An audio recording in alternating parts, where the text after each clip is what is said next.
Ng past person mo, Taurus.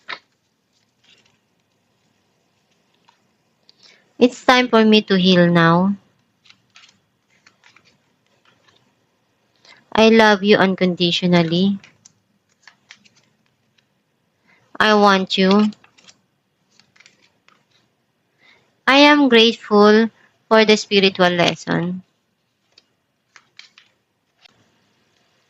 I want to feel that way again. The timing just wasn't right for us. Ang mensahe para sa'yo. I let the universe catch up with my dreams. Ang mensahe para sa'yo na kung ano mga bagay na gusto mong matupad or makuha, gawin mo lang yung makakaya mo, magdasal ka lang,